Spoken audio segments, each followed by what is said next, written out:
नमस्कार दोस्तों, स्वागत है आप सभी का हमारे इस ऑनलाइन प्लेटफॉर्म पर। आज हम बात कर रहे हैं ऐसे एक बहुत ही महत्वपूर्ण टॉपिक की, जो कि संस्कृत साहित्य का एक ऐसा टॉपिक है जो आपके किसी भी प्रतियोगी परीक्षा में अगर आप तैयारी कर रहे हैं तो उसमें आपको ये ज़रूर पढ़ने को मिलता है। अक्सर अभिज्ञान शाकुंतलम, जो कि कालिदास की ही नहीं अपितु संस्कृत साहित्य की सर्वश्रेष्ठ रचना मानी जाती है, इसके बारे में हम आप डिटेल से स्टडी करेंगे। और इस वीडियो में आपको वो सारा कंटेंट देखने को मिलेगा जहाँ से प्रश्न पूछे जाते हैं, जहाँ से किसी भी प्रतियोगी परीक्षा में सूक्तियाँ पूछी जाती है, पात्र संबंधी या अन्य कोई भी प्रश्न यहाँ से बनता है, तो आपको यहाँ सारा का सारा कंटेंट उसमें कवर होता हुआ नजर आएगा। तो ध्यान से देखें और बहुत ही शानदार वीडियो बनने वाला है, देखिए। तो अब हम बात करते हैं सबसे पहले अभिज्ञान शाकुंतलम। अभिज्ञान शाकुंतलम जो कि कालिदास की सर्वश्रेष्ठ रचना है, यह कालिदास की सर्वश्रेष्ठ रचना है, अपितु सर्वश्रेष्ठ नाट्य रचना है, और यह संस्कृत साहित्य की भी एक बहुत ही महत्वपूर्ण रचना मानी जाती है। इसका उपजीव्य कहाँ से लिया गया है, तो महाभारत के आदि पर्व के 67 से 74 तक कुल 300 श्लोकों में वर्णित, जो 67 से 74वां अध्याय है उसमें कुल 300 श्लोकों में वर्णित शकुंतलोपाख्यान के पद्म पुराण के स्वर्णखंड से, या तो शकुंतलोपाख्यान जो महाभारत से लिया गया है या फिर पद्म पुराण का जो स्वर्णखंड है वहां से इसका कथानक आपको देखने को मिलता है। उपजीव्य क्या होता है? उपजीव्य उसे कहते हैं कि जहां से हम कोई कथा वस्तु लेते हैं या जहां से कोई भी स्टोरी है, कोई भी कवि है, कोई रचनाकार है, अपनी कहानी का कथानक जहां से लेता है उसे हम उपजीव्य कहते हैं, जिसको हम आधार ग्रंथ भी कह सकते हैं। तो इस अभिज्ञान शाकुंतलम का आधार ग्रंथ महाभारत के आदि पर्व को माना जाता है, या फिर पद्म पुराण के स्वर्णखंड में भी इस तरह का आख्यान देखने को मिलता है जहां से यह कहानी ली गई है। और इसमें कुल 7 अंक हैं जो कि इस प्रकार हैं। तो सबसे पहले हम बात करेंगे इसमें पात्र कौन कौन है अभिज्ञान शाकुंतलम में। तो इसका सबसे मुख्य पात्र जो आप सभी जानते हैं कि दुष्यंत जो राजा है हस्तिनापुर का, और इस नाटक का नायक है जो कि एक धीरोदात्त किस्म का नायक है। तो अब बात आती है कि नायक होता क्या है। तो नायक का मतलब उस नाटक का हीरो है, और ये जो नाटक है या ये जो नायक है वो कितने प्रकार के हो सकते हैं। तो नायक के सामान्यतः संस्कृत साहित्य में 4 भेद दिए गए हैं: धीरोदात्त, धीरोदत्त, धीर ललित और धीर प्रशांत। ये 4 प्रकार के नायक देखे जाते हैं जो कि इस प्रकार से है। सबसे पहले हम बात करते हैं धीरोदात्त नायक की। धीरोदात्त नायक क्या होता है? धीरोदात्त नायक होता है अनात्मश्लाघी, अर्थात जो अपनी प्रशंसा स्वयं नहीं करने वाला है, क्षमावान है, जो क्षमा करता है सभी को, और अति गंभीर है, अत्यधिक गंभीर रहने वाला है, और महासत्व के गुण से युक्त है। महासत्व किसे कहते हैं? जो कि हर्ष और शोक से अनभिभूत चित्त वाला होता है, मतलब न तो अत्यधिक प्रसन्न होता है और न ही बहुत ज्यादा दुखी होता है शोक की स्थिति में। स्थिर प्रकृति वाला होता है, कहने का मतलब जिसका मन स्थिर होता है, स्वभाव स्थिर प्रकृति वाला होता है। प्रच्छन्न मन वाला होता है, अर्थात निरभिमानी होता है, जो निरंकारी होता है, जिसमें अहंकार नहीं होता, अभिमान नहीं देखा जाता। सत्य प्रतिज्ञा होता है, अर्थात सत्य प्रतिज्ञा वाला होता है, अपनी प्रतिज्ञा के लिए प्राण भी न्यौछावर कर सकता है, इस तरह की प्रतिज्ञा वाला होता है। इस तरह के गुणों से युक्त जो नायक होता है उसे हम धीरोदात्त नायक कहते हैं। दूसरी जो नायक की कैटेगरी है, उससे पहले हम ये देखें कि धीरोदात्त नायक किस किस प्रकार के देखे गए हैं। तो जैसे मर्यादा पुरुषोत्तम श्री राम हैं, वो इसी श्रेणी में आते हैं। धर्मराज युधिष्ठिर हैं। इसके अलावा आप देख सकते हैं अर्जुन है, उसके अलावा दुष्यंत की जिसकी हम बात कर रहे हैं, ये सभी जो नायक हैं ये धीरोदात्त किस्म के नायक हैं। इसके बाद में हम बात करते हैं धीरोदत्त नायक की। धीरोदत्त नायक जो कि घमंडी होता है, दर्प भरा होता है, उसमें ईर्ष्या से पूर्ण होता है, अर्थात यह दूसरों से ईर्ष्या करने वाला होता है। मायावी होता है, कपट से युक्त होता है, अहंकारी होता है, यह छल कपट जानता है, अहंकार इसमें कूट कूट कर भरा होता है, और अस्थिर चित्त वाला होता है, अर्थात अस्थिर अर्थात चंचल मन वाला यह होता है, क्रोधी होता है और आत्मश्लाघी होता है। तो यहां आप देख सकते हैं कि धीरोदात्त जो नायक है उसके लगभग विपरीत गुण धीरोदत्त नायक में पाए जाते हैं। इस तरह के नायक कौन कौन है? तो महावीर चरितम के जो परशुराम हैं, रावण है, भीमसेन है। तो भीमसेन इसका सबसे ज्वलंत उदाहरण है, रावण इसका सबसे प्रसिद्ध उदाहरण देखा जा सकता है। तो इसमें ये सारे गुण पाए जाते हैं। धीर ललित नायक की बात करें इसके बाद में, तो धीर ललित नायक ऐसा होता है जो चिंताओं से मुक्त रहता है, अर्थात निश्चिंत रहता है, उसको किसी चीज की कोई चिंता नहीं रहती। कलाओं में आसक्त रहता है, जैसे वीणा वादन है, नृत्य गायन भोग विलास की चीजों में यह लगा रहता है, लिप्त रहता है। और कोमल स्वभाव से युक्त होता है, सुखी रहने वाला होता है, अर्थात यह इतना कोमल स्वभाव से भोग विलास में डूबा रहता है कि उसको केवल और केवल सुख और भोग विलास की ही चिंता रहती है। उसके अलावा यह राजकाज में बहुत ज़्यादा ध्यान नहीं देता। उसी का परिणाम है कि वत्सराज उदयन जो है उसका शत्रु आरुणी उस पर आक्रमण कर देता है और उसके राज्य को छीन लेता है, जिसके कारण इसको लावाणक गांव में शरण लेनी पड़ती है। इसलिए यहाँ उदयन जो है, वत्सराज उदयन, जो कि हम स्वप्न वासवदत्तम में देखते हैं, यह इसी प्रकार का नायक है। फिर हम बात करते हैं धीर शांत या धीर प्रशांत नायक की। यह किस प्रकार का होता है? यह त्यागी होता है, अर्थात त्याग के गुण इसमें होते हैं। कृति होता है, शांत स्वभाव वाला होता है, जैसा कि गौतम बुद्ध जो आप देखते हैं, बुद्ध चरितम का जो नायक है वह इसी श्रेणी का है। मृच्छकटिकम का चारुदत्त जो है, दरिद्र ब्राह्मण चारुदत्त, वह भी इसी श्रेणी का नायक है। मालती माधव में जो माधव नामक नायक है वह भी इसी धीर प्रशांत श्रेणी का नायक है। तो इस प्रकार हम देखते हैं कि नायक चार प्रकार के होते हैं। इन चारों में से हमारा जो नायक है इस नाटक का, विज्ञान शाकुंतलम का, वह है धीरोदात्त किस्म का नायक, अर्थात सर्वश्रेष्ठ श्रेणी यह नायकों में मानी जाती है। इसी किस्म का यह नायक देखा गया है। प्रमुख पात्रों में अगर हम बात करें नायिका की, तो नायिका इसकी है शकुंतला, जो कि मुग्धा श्रेणी की नायिका है। और मुग्धा श्रेणी की जो नायिका होती है वो किस प्रकार की होती है? जो शरीर में यौवन के नव संसार से युक्त सरल स्वभाव वाली और लज्जाशील होती है, जिसके नव यौवन का संसार हो रहा है जिसके शरीर में, और लज्जाशील होती है, अपनी रति भावना से वह परिचित होती है और अपने ही गुण पर मोहित होती है, अर्थात अपने ही गुणों पर मोहित होती है, जिसको साइकोलॉजी में नार्सिसिज्म भी कहते हैं, कि जब व्यक्ति अपने आप को आईने में देखकर खुद ही खुद को संवारता है, सजाता है, खुद ही खुद से प्रेम करने लगता है, तो उसे बोलते हैं नार्सिसिज्म, स्वयं मोह की स्थिति। तो इस तरह से अपने ही गुणों पर यह मोहित होने वाली होती है और सहजता से नायक के प्रति अनुरक्त हो जाती है। यह जो नायिका होती है आसानी से नायक के प्रति आकृष्ट होती है, भोली होती है और सुंदर होती है। जैसा कि आप देख सकते हैं शकुंतला, जो कि इसी प्रकार की मुग्धा श्रेणी की नायिका है, जिसमें ये सारे गुण देखे जाते हैं। इसके बाद अन्य पात्रों की बात करें तो पुरुष पात्रों में दुष्यंत नाटक का नायक है, हस्तिनापुर का राजा है, जिसकी चर्चा हमने अभी की थी। मांडव्य जो कि विदूषक है, राजा का मित्र है। यह बहुत ही महत्वपूर्ण प्रश्न बनता है। अक्सर प्रतियोगी परीक्षाओं में नायक नायिका का नाम पूछा जाता है, उनकी श्रेणी पूछी जाती है, दोनों भी हमने कवर किए हैं। उसके बाद में तीसरा जो सबसे महत्वपूर्ण प्रश्न पूछा जाता है पात्र परिचय में, वो पूछा जाता है विदूषक का, कि विदूषक जो है वो किस श्रेणी का है। तो विदूषक जो है यहाँ मांडव्य है, और विदूषक जो है राजा का मित्र है, और जाति से सामान्यतः विदूषक जो होता है वो ब्राह्मण होता है। यहाँ यह भी प्रश्न एक बार नेट में पूछा जा चुका है कि विदूषक जाति से क्या होता है, तो विदूषक जाति से ब्राह्मण होता है, यह राजा का मित्र होता है, नर्म सचिव होता है, अर्थात इतना प्रिय मित्र होता है राजा का कि राजा कई बार बहुत सारी बातें जो कि हर किसी से शेयर नहीं कर सकते, इस तरह की बातें भी राजा अपने इस मित्र विदूषक से शेयर कर सकता है। उससे अपने प्रेम प्रसंग आदि की बातें भी शेयर कर सकता है। जैसे आपके भी कोई ना कोई ऐसा फ्रेंड होता है जो ऐसी बातें कुछ घर वालों को, माता पिता को भी नहीं बताते, आप उसको बता देते हैं। इसी तरह का सा कुछ ये मित्र समझ सकते हैं। उसके बाद में हम देखते हैं सर्वदमन, जिसका नाम भरत भी है, और यह शकुंतला से उत्पन्न दुष्यंत का पुत्र है।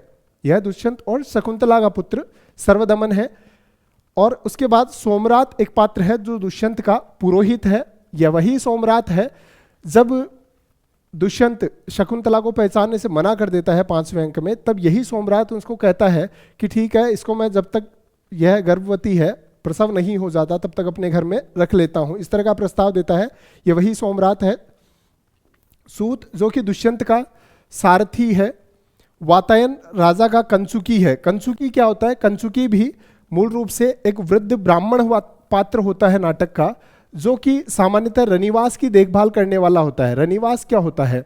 जहाँ पर रानियाँ, महारानियाँ वगैरह रहती है, पटरानियाँ वगैरह रहती है राजा की, लेकिन वहां पर केवल और केवल एकमात्र पुरुष पात्र जो कि वृद्ध ब्राह्मण के रूप में कंचुकी होता है उसी का प्रवेश हो सकता है। अन्यथा वहां बाहर बोर्ड लगा होता है कि नो परमिशन विदाउट एडमिशन या नो परमिशन फॉर जेंट्स, या जो जेंट्स हैं, जो पुरुष पात्र हैं, उनको किसी को उसमें अनुमति नहीं होती है। सामान्यतः वहां राजा जाता है या फिर वृद्ध ब्राह्मण कंचुकी वहां जा सकता है। उसके अलावा अन्य कोई पुरुष पात्रों की एंट्री उसमें रनिवास में नहीं हो सकती।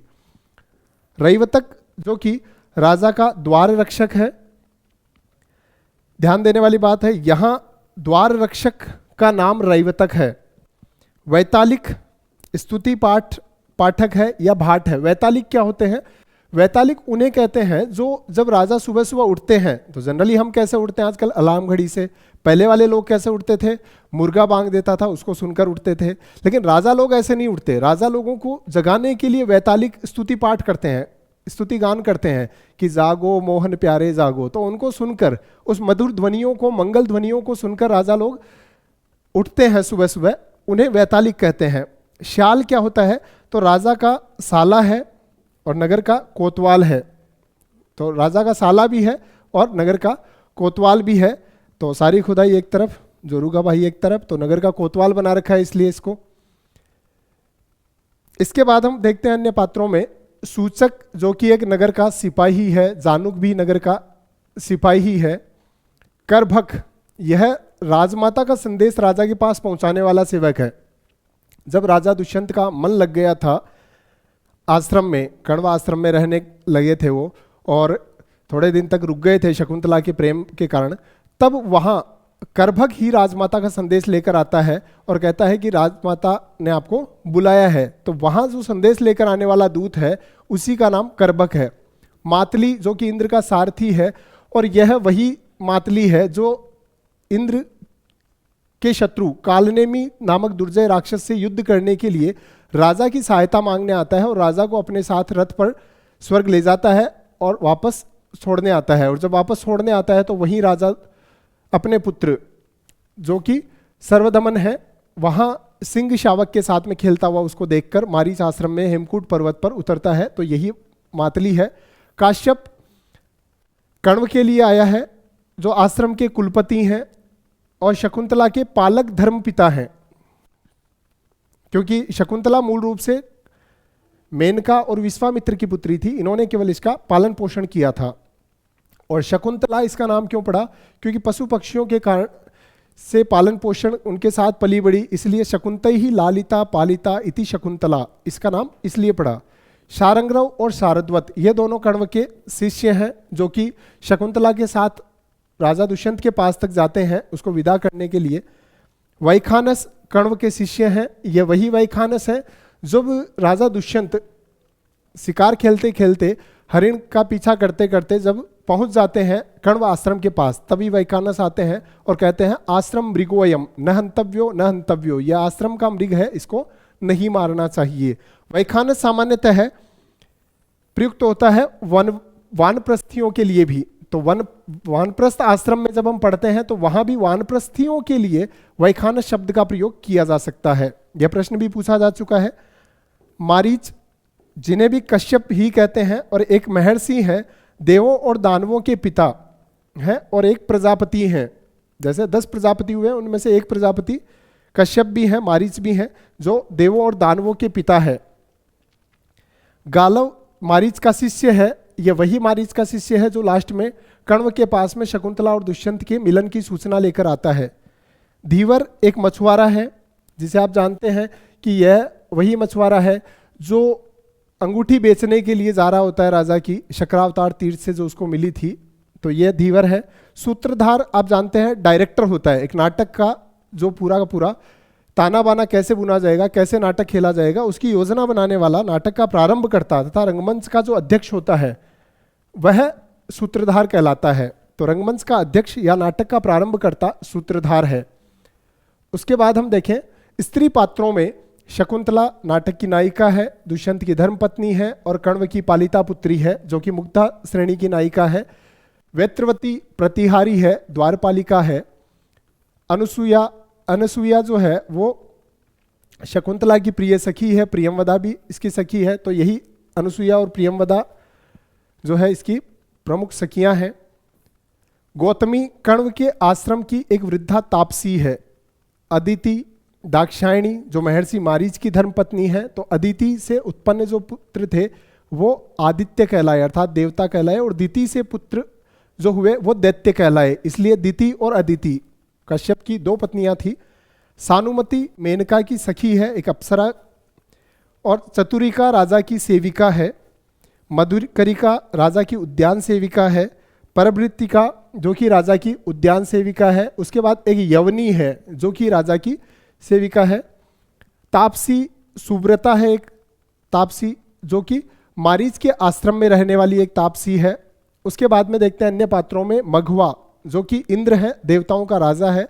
जयंत इंद्र का पुत्र है, और कौशिक जो कि ऋषि विश्वामित्र या शकुंतला के पिता हैं।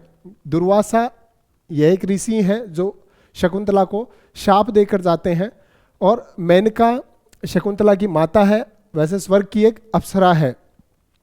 छाया पात्रों के रूप में अगर हम देखें तो वसुमती और हंसपदिका दो छाया पात्रों का वर्णन इसमें किया गया है, जो कि दोनों ही दुष्यंत की पत्नियां हैं। लेकिन इनको छाया पात्र क्यों कहते हैं? क्योंकि इनका नाम मात्र का सा उल्लेख आता है, कोई ज्यादा वर्णन इनका इस नाटक में नहीं देखा जाता, इसलिए इसको छाया पात्र कहते हैं।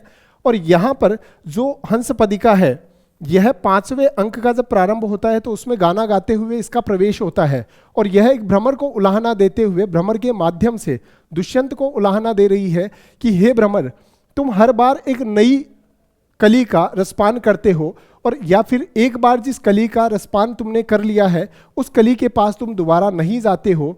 तो इस तरह से कहते हुए उस भ्रमर को, भ्रमर के माध्यम से वैसे दुष्यंत को उलाहना देती है, क्योंकि दुष्यंत ने जब से इससे विवाह किया है तब से उसके पास में एक बार ही इसके साथ रहा है, उसके बाद में दोबारा कभी इसके पास या शकुंतला के पास दोबारा नहीं गया। इसलिए हंसपदिका और शकुंतला दोनों की तरफ से उलाहना देते हुए यह गीत गाते हुए हंसपदिका का 5वें अंक में प्रवेश होता है, तब यह गीत गाती है। तो यह भी प्रश्न एक बार पूछा जा चुका है कि गीत कौन गाती है, तो गीत यहाँ हंसपदिका गाती है 5वें अंक के प्रारंभ में। तो यहाँ प्रत्येक जो भी हमने पढ़े हैं प्रत्येक से लगभग प्रश्न यहाँ काफी सारे पूछे जा चुके हैं। इसके बाद हम देखते हैं कि प्रधान रस कौन सा है, तो श्रृंगार इसमें प्रधान रस है। प्रधान रस में श्रृंगार भी दो तरह का है, संयोग और वियोग, अर्थात जिसको हम संयोग श्रृंगार को ही संभोग भी कहते हैं,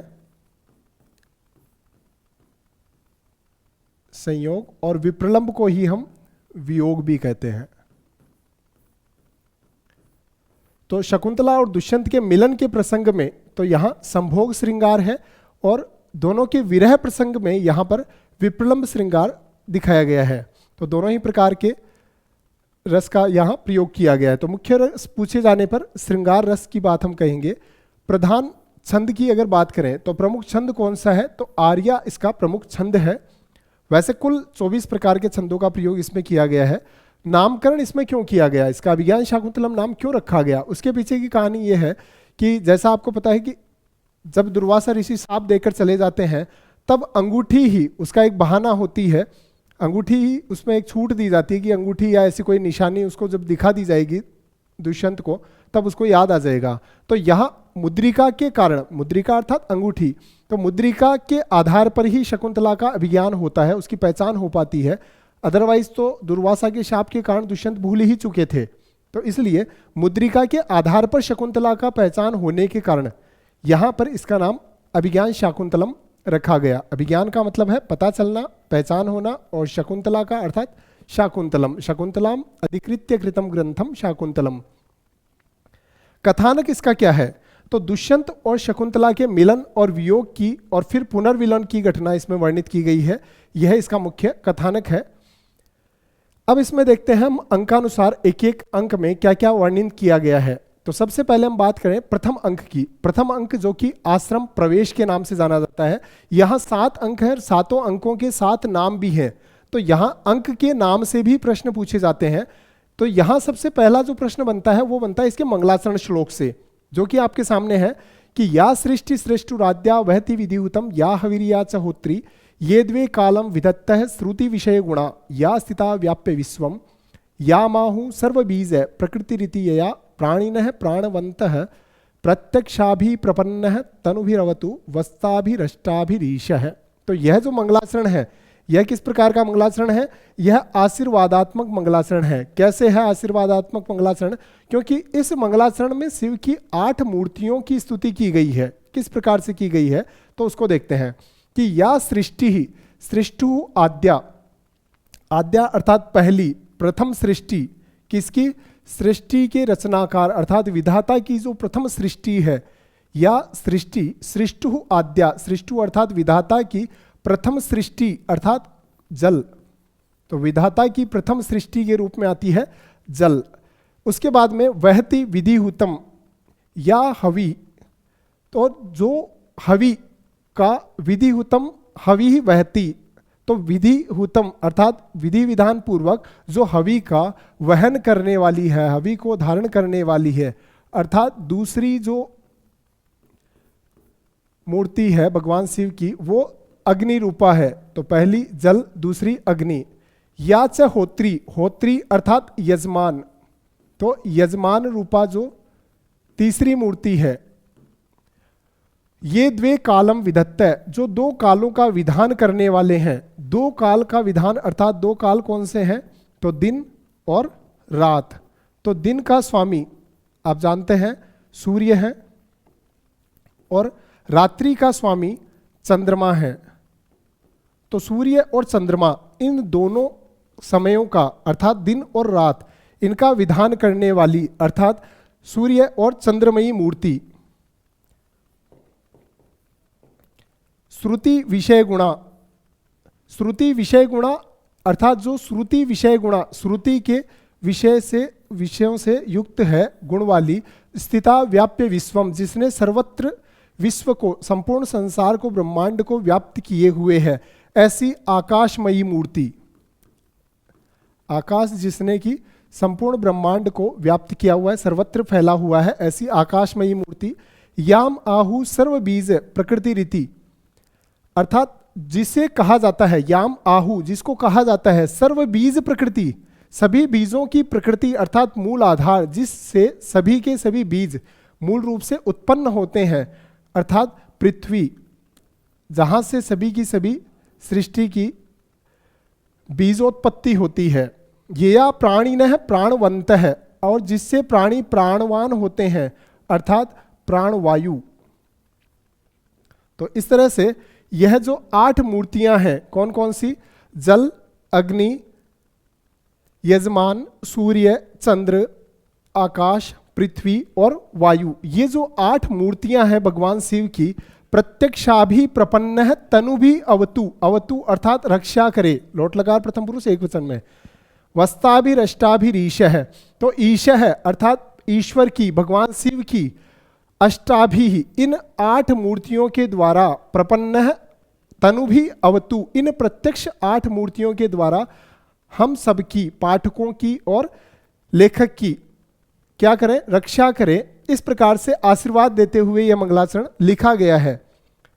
और जैसे कि आप देख सकते हैं, तो बात यह है कि जो सृष्टा की प्रथम सृष्टि है अर्थात जल है, जो वह अग्नि जो विधि पूर्वक हवन की हुई आहुति का वहन करती है, जो होत्री अर्थात यजमान है, और जो दिन और रात मतलब दोनों ही समय का विधान करने वाली है, दिन और रात, सूर्य और चंद्रमा का विधान करते हैं, जो शब्द गुण से युक्त होकर आकाश संपूर्ण विश्व को व्याप्त किए हुए है, और जिसको संपूर्ण बीजों का मूल कहा जाता है अर्थात पृथ्वी, और जिस वायु के कारण प्राणी प्राण को धारण करते हैं, भगवान शिव प्रसन्न होकर इन अपने 8 रूपों के द्वारा हमारी रक्षा करे, इस प्रकार की कामना इसमें की गई है। तो यहाँ यह जो मंगलाचरण है वह आशीर्वादात्मक मंगलाचरण कहा जाता है। सामान्यतः मंगलाचरण 3 प्रकार के होते हैं, आशीर्वादात्मक, नमस्क्रियात्मक और वस्तु निर्देशात्मक। तो अभिज्ञान शाकुंतलम का मंगलाचरण किस प्रकार का, यह प्रश्न पूछा जाता है तो आशीर्वादात्मक मंगलाचरण है। फिर इसमें शिव की 8 मूर्तियों की स्तुति की गई है, यह भी प्रश्न पूछा जाता है। साथ ही साथ यह जो मंगलाचरण है वो अष्टपदात्मिका मंगलाचरण है। यह भी प्रश्न असिस्टेंट प्रोफेसर में एग्जाम में पूछा जा चुका है। यह किस प्रकार का मंगलाचरण है, तो यह अष्टपदात्मिका मंगलाचरण है। और इस नाटक का प्रारंभ और अवसान दोनों ही आश्रम से होते हैं। प्रारंभ किससे होता है, तो कण्व आश्रम से, और अवसान किससे होता है, तो मारीच आश्रम से। तो ऋषि मारीच के आश्रम में इसका अंत होता है नाटक का, और कण्व आश्रम से प्रारंभ होता है। तो ऐसा नाटक जिसका प्रारंभ और अवसान दोनों ही ऋषि आश्रम से होते हैं या आश्रम से होते हैं, ऐसा कौन सा नाटक है, तो अभिज्ञान शाकुंतलम है। अब यह जो अभिज्ञान शाकुंतलम का मंगलाचरण है, इसका एक अर्थ इस प्रकार से भी ग्रहण किया जा सकता है, जिसको हम कहानी की तरफ या नाटक की जो कथा वस्तु है उसकी तरफ संकेत करते हुए भी ग्रहण कर सकते हैं। इस प्रकार से इसका अगर अर्थ ग्रहण कर लें तो कि या सृष्टिराद्या या सृष्टु आद्या सृष्टि, अर्थात ब्रह्मा की सर्वप्रथम सृष्टि अर्थात शकुंतला, क्योंकि वह अत्यधिक सुंदर है और इतनी सुंदर स्त्री रत्न सृष्टि का निर्माण पहले कभी नहीं हुआ। या विधिहुतम हवि वहती, और जो शकुंतला विधि अर्थात सुरत विधि अर्थात रति क्रीड़ा से हुत दुष्यंत निषिक्त वीर्य हवि को अपने गर्भ में धारण करती है, वह इन शब्दों से शकुंतला गर्भवती है, इस बात की सूचना मिलती है। और याद से होत्री, तो होत्री के रूप में यहाँ कण्व मुनि का ग्रहण है। ये द्वे कालम विधत्त है, इससे दो कालों का ग्रहण किया जाता है, जिससे प्रियमवदा और अनुसुईया जो कि दोनों शापांत समय बिताने में उसका साथ देती है या उसका निर्धारण करने वाली है। श्रुति विषय गुणा, इस पद में शकुंतला का तिरोधान सूचित किया गया है, जिसमें आकाशचारिणी मेनका के द्वारा इसका ग्रहण किया जाता है। विश्वव्याप्य स्थिता, इसमें समीक्षकों ने शकुंतला के पातिव्रत्य सौंदर्य आदि गुणों को विश्व व्याप्त करके इसका ग्रहण किया गया है, इसलिए इसको इस तरह से बताया गया है।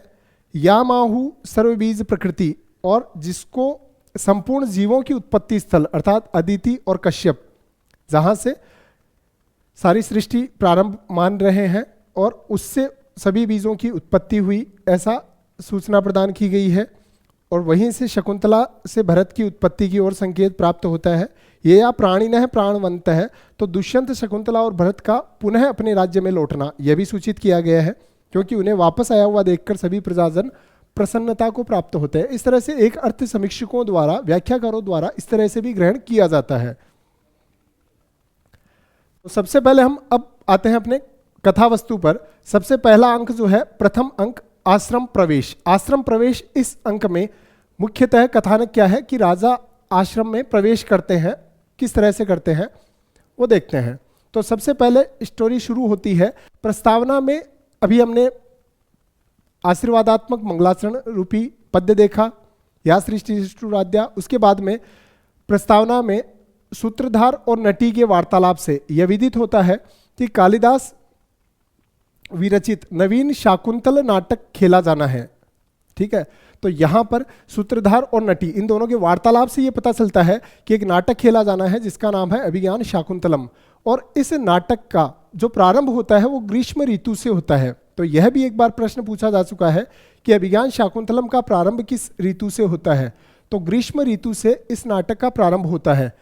नटी उसी ऋतु को आधार बनाकर एक गीत गाती है, जिससे सुनने के पश्चात सूत्रधार कहता है, जो डायरेक्टर है नाटक का, वो कहता है कि तुम्हारे गीत से मेरा हृदय इस प्रकार उसी प्रकार से आकर्षित हो गया है जिस प्रकार दुष्यंत हरिण से खींचकर यहाँ तक चले आए हैं। तो यहाँ कहने का मतलब क्या है, सूत्रधार और नटी ये दोनों क्या करते हैं, जैसे आपने कभी रामलीला वगैरह देखी हो तो रामलीला शुरू होने के पहले एक पात्र आते हैं एक दो, और वो पर्दे के सामने आकर बातचीत करते हैं, और उनकी बातचीत से ये पता चलता है हमें कि किस प्रकार का दृश्य अब हमारे सामने प्रस्तुत होने वाला है।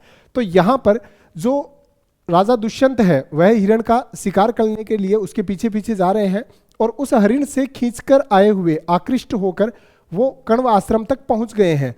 उसी प्रकार उसकी प्रस्तावना बनाने के लिए, उसका बैकग्राउंड तैयार करने के लिए यहाँ सूत्रधार और नटी कह रहे हैं। तो सूत्रधार कहता है कि तुम्हारा जो ये गीत है मुझे वैसे ही आकृष्ट कर रहा है जैसे हरिण से आकृष्ट होकर राजा दुष्यंत यहाँ तक खींचे चले आए हैं। इसके बाद के साथ ही रंगमंच पर सारथी सहित दुष्यंत के रथ का तथा दौड़ते हुए मृग का प्रवेश होता है। तो यहाँ पर एक दौड़ता हुआ मृग दिखाया जा रहा है, जिसके पीछे पीछे राजा दुष्यंत का रथ है, तो रथ पीछे पीछे है दुष्यंत का और एक हिरण आगे की तरफ भाग रहा है। तो इसका यहां पर बहुत ही सुंदर स्वभावोक्ति अलंकार में, स्वभावोक्ति अलंकार के माध्यम से यहां पर महर्षि महाकवि कालिदास के द्वारा बहुत ही सुंदर वर्णन जो यहां किया गया है वो इस प्रकार से किया है सृगधरा छंद में, स्वभावोक्ति अलंकार में। ग्रीवा भंगाभिरामम मुहुरुनुपतति छंदने बद्ध दृष्टि। यहां पर पाठ भेद की दृष्टि से कहीं कहीं पर आपको दत्त दृष्टि भी प्राप्त होता है। दोनों एक ही बात है, दोनों का अर्थ समान ही प्रकट होगा, इसलिए दत्त दृष्टि हो चाहे बद्ध दृष्टि हो, दोनों का अर्थ एक ही है कि ग्रीवा भंगाभिरामम, ग्रीवा अर्थात गर्दन, जो कि हिरण की गर्दन है, उस गर्दन को पीछे की ओर घुमाकर, अभिरामम बहुत ही सुंदर गर्दन को, मुहुरुनुपतति, मुहुर मुहुर अर्थात बार बार, अनुपतति, छंदने बद्ध दृष्टि, छंदने अर्थात रथे, रथ पर जो ग्रीवा है, क्योंकि देखो सीन ये था एक्चुअल में, जब हरिण पहले घास खा रहा था, घास खाते खाते जैसे ही राजा दुष्यंत के रथ की आहट उसको हुई और जब उसने धनुष बाण हाथ में लिए हुए दुष्यंत को देखा और जब हरिण को ये पता चला कि भाई अब मेरा वध होने ही वाला है, शिकार होने ही वाला है, तो जैसे ही हिरण घास खाते खाते वहां से अचानक दौड़ पड़ता है, अचानक भाग चलता है। तो ऐसी स्थिति में भागते भागते वह पीछे मुड़ मुड़ कर देख रहा है बार बार में कि यह जो रथ है वो मेरे कितना नजदीक आ गया, इस तरह से वो भाग रहा है। और ऐसी स्थिति में वो बार बार पीछे मुड़कर अपने गर्दन को घुमाकर पीछे रथ की तरफ देख रहा है और किस तरह से भाग रहा है उसका आगे स्वाभाविक वर्णन करते हुए कालिदास कह रहे हैं कि पश्चार्धेन प्रविष्ट है शरपतन भयात भूयसा पूर्व कायम। और वो कैसे भाग रहा है, जैसे आप जानते हैं कि मारवाड़ी में क्या करें, लट चाल है, लट जो होती है जिसको कैटरपिलर कहते हैं, तो वो इस तरह से चलती है। तो इस तरह से जब चलती है तो उसमें क्या होता है कि आगे वाली जो काया है उसमें पीछे वाली काया को समेटते हुए सा इस तरह से आगे की ओर चल रहा है। क्यों चल रहा है, तो पश्चार्धेन प्रविष्ट सरपतन भयात, बाण लगने के भय से अपनी पूर्व काया को आगे वाले भाग में समेटता हुआ सा भाग रहा है। दर्भई अर्धावलीढ़ई, दर्भई अर्थात अभी अभी जो घास खा रहा था, तो वो जैसे ही आपके पास ऐसी कोई न्यूज़ आ जाए, आप खाना खा रहे हैं और अचानक ऐसी कोई न्यूज़ आती है कि भाई कोई बहुत बड़ा हादसा हो गया या अचानक ऐसी कोई दुर्घटना हो गई, तो होता क्या है कि मुंह का निवाला जो है मुंह में ही रह जाता है, न तो वो निगला जाए न उगला जाए। ऐसी स्थिति हिरण की हो रही है यहाँ पर कि जब हिरण है, जैसे ही उसको पता चला कि उसका शिकार होने ही वाला है, तो वो करता क्या है, उसके जो मुंह की घास है वो मुंह में ही रह गई, न तो वो उसको निकाल पा रहा है न वो उसको निगल पा रहा है। तो ऐसी स्थिति में आधी अधूरी चबाई हुई दर्भई अर्धावलीढ़ई ही श्रम विवृत मुखम भ्रंसि भी कीर्ण वर्तमा, कि उस घास के जो टुकड़े हैं, छोटे छोटे टुकड़े रास्ते में गिरते हुए से जा रहे हैं। पश्चोदग्र प्लुतत्वाद वियति बहुतरम, वियति मीन्स आकाशे, बहुतरम स्तोक मूर्व्याम प्रयाति, और वह इतनी तेजी से भाग रहा है, इतनी तेजी से भाग रहा है कि एक कदम उसका यहाँ है तो दूसरा कदम वहाँ है। तो इस तरह से जब वो भाग रहा है तो इतनी तेजी से भाग रहा है कि उसके पैर जमीन पर टिकते ही नहीं, जैसे ही अगली बार जमीन पर पैर पड़ते हैं उससे पहले वो अगली छलांग लगा देता है। तो इतनी तेजी से भाग रहा है जैसे कि नई नई बहू हुआ है घर में, तो भाग भाग कर काम करे। सासू की एक है कि भाई हमारी तो बहुत ही काम वाली है, एक जगह पग टिक ही को नहीं, एक तो पग जमीन पर टिक ही को नहीं, भेजा भाग भाग कर काम करे। और वही बहू अगर मान लो बहुत धीरे धीरे काम करती है तो भी सासू कह देती है कि बेजाई टूल टूल काम करे, हल्ले ही को नहीं आ, तो घर का क्यों सिखाया ही को नहीं ने। तो वैसे ही ये जो हिरण है नई बहू की तरह बहुत ही तेजी से भाग रहा है, क्योंकि उसके प्राण संकट में है बेचारे के, इसलिए ये भाग रहा है। तो इस हिरण को भागते हुए और दुष्यंत का उसका पीछा किए जाते हुए का बहुत ही स्वाभाविक रूप से महाकवि कालिदास ने यहाँ स्वभावोक्ति अलंकार में सृगधरा छंद में वर्णन किया है।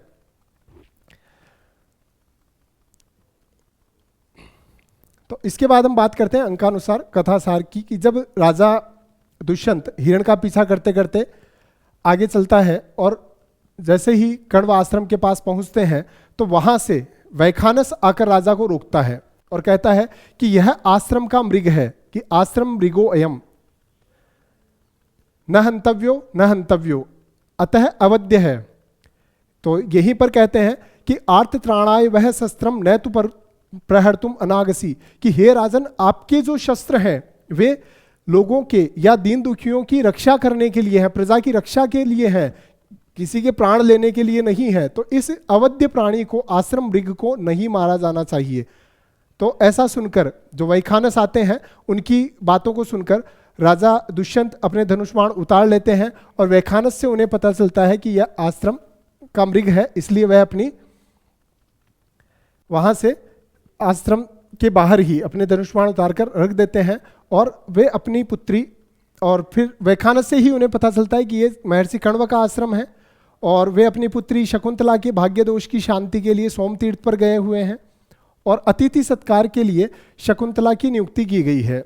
और वैखानस उनसे निवेदन करते हैं कि आप आश्रम में आइए, थोड़ा विश्राम कीजिए, चाय पानी पीजिए, रुकिए, थोड़ा नाश्ता वाश्ता कीजिए, थकान हो गई होगी आपको। तो ऐसी स्थिति में वैखानस के निवेदन पर राजा आतिथ्य ग्रहण करने के लिए आश्रम में प्रवेश कर जाते हैं। अब जैसे ही राजा आश्रम में प्रवेश करने वाले होते हैं तो उनकी दाहिनी भुजा फड़कती है। तब वो कहते हैं कि शांतम इदम आश्रम पदम स्फुरति च बाहु कुतः फलम यह अस्य, कि यह जो आश्रम है वह बहुत ही शांत है, यह जो आश्रम का स्थान है बहुत ही शांत है। स्फुरति च बाहु कुतः फलम यह अस्य, और फिर भी मेरी दाहिनी भुजा फड़क रही है, इसका फल यहां कैसे मिल सकता है? क्योंकि शकुन शास्त्र के अनुसार जब दाहिनी भुजा फड़कती है तो ऐसा माना जाता है कि या तो कोई बहुत ही सुंदर स्त्री की प्राप्ति होगी या फिर बहुत बड़े साम्राज्य की प्राप्ति होगी। तो आश्रम में इन दोनों ही चीज़ों की प्राप्ति होना शायद असंभव सा ही है, क्योंकि आश्रम में तपस्वियाँ नीरियाँ रहती है तो वहाँ पर भी सुंदर स्त्री की कल्पना करना संभव नहीं है, और क्योंकि आश्रम है तो वहाँ साम्राज्य की कल्पना करना तो व्यर्थ ही है। तो ऐसी स्थिति में राजा दुष्यंत देखते हैं कि यह जो आश्रम पद है बहुत ही शांत है और मेरी दाहिनी भुजा फड़क रही है, इसका फल यहाँ कैसे प्राप्त हो सकता है? फिर अगली ही पंक्ति में वो कहते हैं लेकिन कि अथवा भवितव्यानाम द्वाराणि भवन्ति सर्वत्र, कि होरहार वीरवान के होत चीखने पातो, अर्थात होनी कहीं भी हो सकती है। तो होनी जो है वो कहीं भी होना संभव है, इसलिए वो ये सोचकर आगे चलते हैं।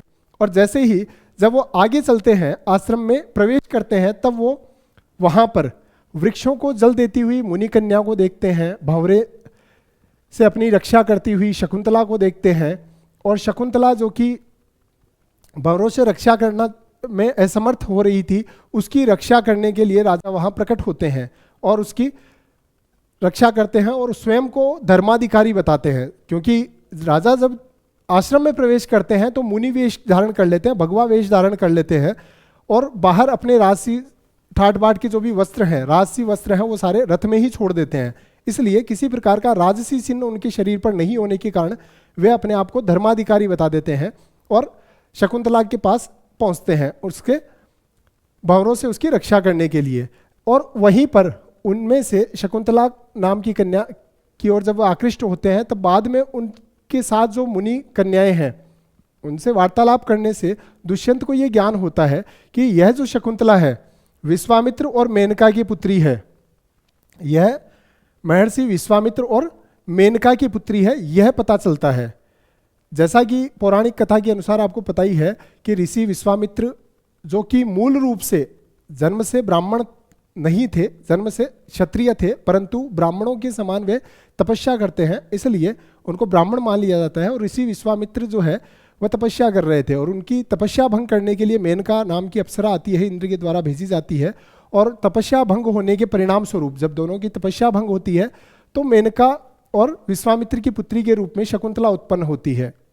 तो यह वही शकुंतला है, इसलिए यह किसी ब्राह्मण की कन्या नहीं, यह क्षत्रिय की कन्या है, और जिसका पालन पोषण केवल महर्षि कण्व के द्वारा किया जाता है। और जब दुष्यंत को यह निश्चय हो जाता है कि ब्राह्मण कन्या न होकर यह क्षत्रिय की कन्या है, तो उसके साथ में परिणय किया जा सकता है, क्योंकि राजा दुष्यंत क्षत्रिय है, तो समान गोत्र या समान वर्ण की कन्या के साथ ही विवाह करना चाहिए, इसलिए यहाँ पर क्षत्रिय कन्या के साथ इसका विवाह संभव हो सकता है, ऐसा माना जाता है।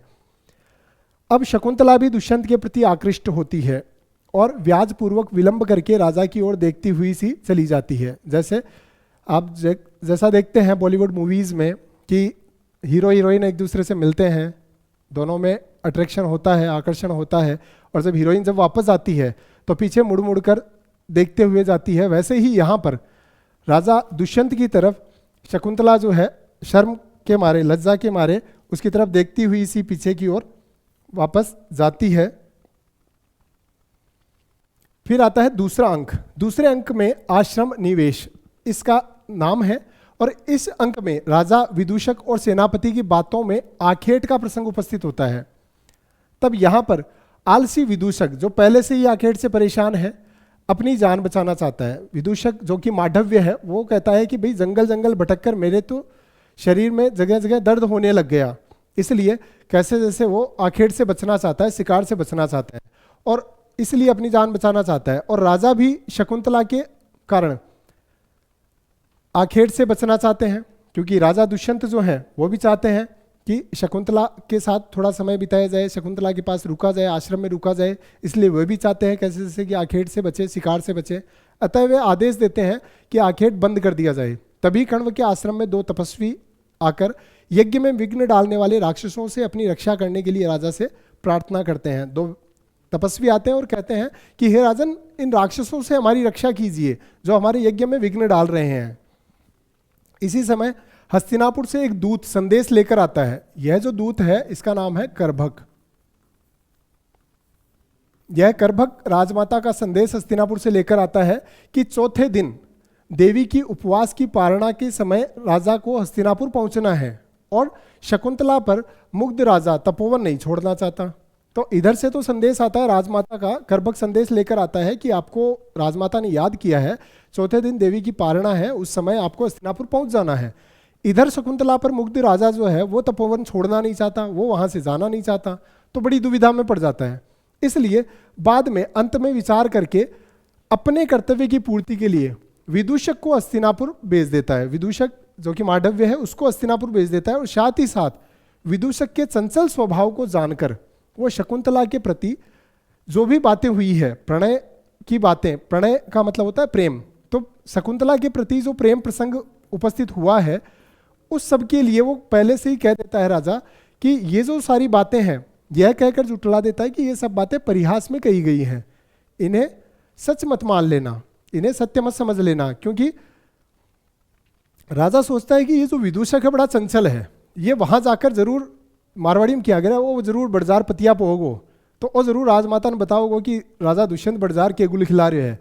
तो ऐसी स्थिति में तो ये सोचते हैं कि कहीं ना कहीं ये जाके वहां कोई आग न लगा दे, इसलिए राजा दुष्यंत उसको कहते हैं कि देख भाई, ये जो सारी बातें हुई है ना अपने शकुंतला और मेरे बीच में, ये जो मैंने प्रसंग तुम्हें बताए हैं, ये सारा मजाक की बात है, इसको ज़्यादा सीरियस मत ले लेना।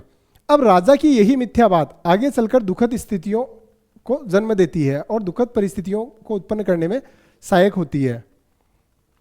तो इसी स्थिति में यहां दूसरा अंक समाप्त होता है, और फिर आता है तीसरा अंक। तीसरे अंक में दोनों का होता है मिलन, दुष्यंत और शकुंतला, इन दोनों का मिलन इसमें दिखाया गया है, इसलिए तीसरे अंक का नाम भी मिलन ही रखा गया है। यहां पर इस अंक में विरह पीड़िता शकुंतला लतागृह में पहुंचती है। लतागृह अर्थात कोई गार्डन है, उसमें शकुंतला पहुंचती है, और राजा भी उसे खोजता हुआ मालिनी तट के किनारे, मालिनी नदी जो है एक्चुअल में इस मालिनी नदी के किनारे ही कण्व का आश्रम था, तो ये जो आश्रम है उसी का स्थान है। मालिनी नदी के किनारे कोई वेत्र लता मंडप बना हुआ था, वहां पहुंच जाता है राजा भी उसको ढूंढते ढूंढते, और वह मंडप से बाहर खड़ा हुआ छुपकर ही राजा दुष्यंत जो है वो छुप छुप कर शकुंतला को और उसकी सखियों को बातें करते हुए देखता है और सुनता है कि भाई ये किस तरह से क्या क्या बातें कर रही है। तो यहाँ शकुंतला जो है अपने विरह की स्थिति को बता रही होती है, और राजा और शकुंतला दोनों काम पीड़ा से अत्यंत व्यथित और कृश हो गए हैं, क्योंकि दोनों ही प्रेम में आसक्त हैं। और जैसे आप जानते ही हैं कि जो प्रथम प्रेम होता है उसमें फिर और कुछ नहीं सूझता, वैसे ही इन दोनों को भी और कुछ नहीं सूझता और ये दोनों एक दूसरे के प्रति इतने ज़्यादा कामातुर हैं कि इनको कुछ और दिखाई नहीं देता, इसलिए वो उस पीड़ा से अत्यंत व्यथित हैं और कृश हो गए हैं, पतले हो गए हैं। और सखियाँ शकुंतला को रोगी समझकर रोग का कारण पूछती है। जब शकुंतला इस प्रकार से दिन प्रतिदिन पतली होती जाती है, ऐसे गुमसुम सी रहती है, खोई खोई सी रहती है, तो उसकी सखियाँ जो अनुसुईया और प्रियंवदा है वो उससे पूछ लेती है कि भैया आखिर बात क्या है, बता तो सही। तब वह दुष्यंत से प्रेम करती है। इस तरह वो अपनी बात उनके सामने बता देती है। तब वे उसके कार्य का अनुमोदन करती हैं, वो भी उनका साथ देती हैं।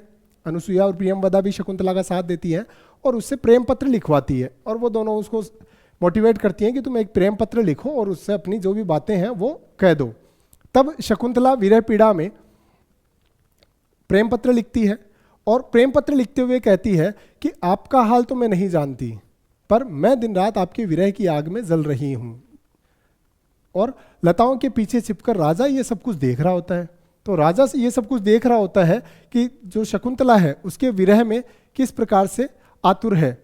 तो ऐसी स्थिति में राजा उचित अवसर जानकर, राजा मौके की तलाश में था और मौका मिलता है, उसको उचित अवसर मिलता है, वैसे ही यह प्रकट हो जाता है और दोनों का गांधर्व रीति से विवाह हो जाता है। अब गांधर्व रीति का मतलब क्या है? गांधर्व रीति का मतलब वही है जो वर्तमान में लव मैरिज का है।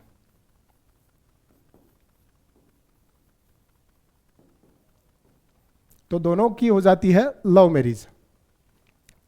अब क्योंकि संस्कृत साहित्य हम पढ़ रहे हैं और संस्कृत साहित्य में 3 प्रकार के एल होते हैं, FSL, DSL और WSL। FSL का मतलब होता है फर्स्ट साइट लव, पहली बार देखा और प्यार हो गया। तो यह है FSL, जिसका उदाहरण आपके सामने है, दुष्यंत और शकुंतला। DSL जिसको बोलते हैं ड्रीम साइट लव, मतलब सपने में देखा और प्यार हो गया। जैसे आपने गाना भी सुना होगा, सपने में मिलती है कुड़ी मेरी, सपने में मिलती है, जो कि इसका उदाहरण आप देखते हैं वासव दत्ता में।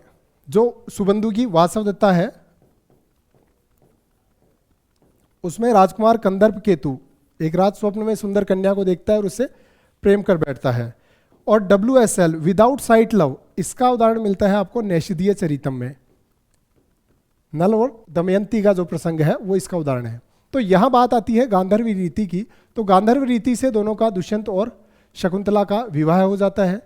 उसके पश्चात बात करते हैं हम चतुर्थ अंक की। इस अंक के प्रारंभ में विष्कंबक है। अब ये विष्कंबक क्या होता है? विष्कंबक एक तरह की प्रस्तावना ही होती है।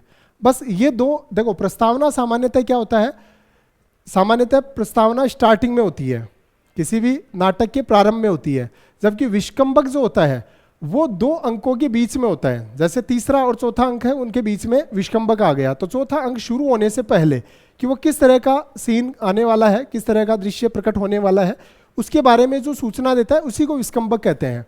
तो यहाँ इससे ये सूचना मिलती है, किससे? विष्कंबक से, कि दुष्यंत अपनी राजधानी को लौट आया है और शकुंतला उसके विरह से पीड़ित है।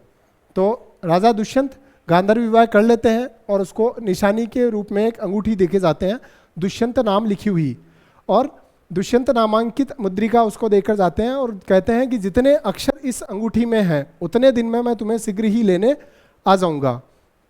और यह कहकर राजा अपनी राजधानी लौट जाता है। और यहाँ पर शकुंतला उसके विरह से पीड़ित है और राजा के ध्यान में मग्न शकुंतला दुर्वासा का आगमन होने पर भी उस पर ध्यान नहीं देती है, जिससे उचित सत्कार न होने के कारण रुष्ट दुर्वासा उसे शाप देते हैं। तो यहाँ पर क्योंकि जो सुलभ कोप ऋषि हैं, दुर्वासा ऋषि, वो जब आश्रम में आते हैं तो शकुंतला खोई हुई है दुष्यंत के ख्यालों में, उनको अपनी सुध-बुध खो चुकी है, वो एकदम से उसी के बारे में सोच रही है।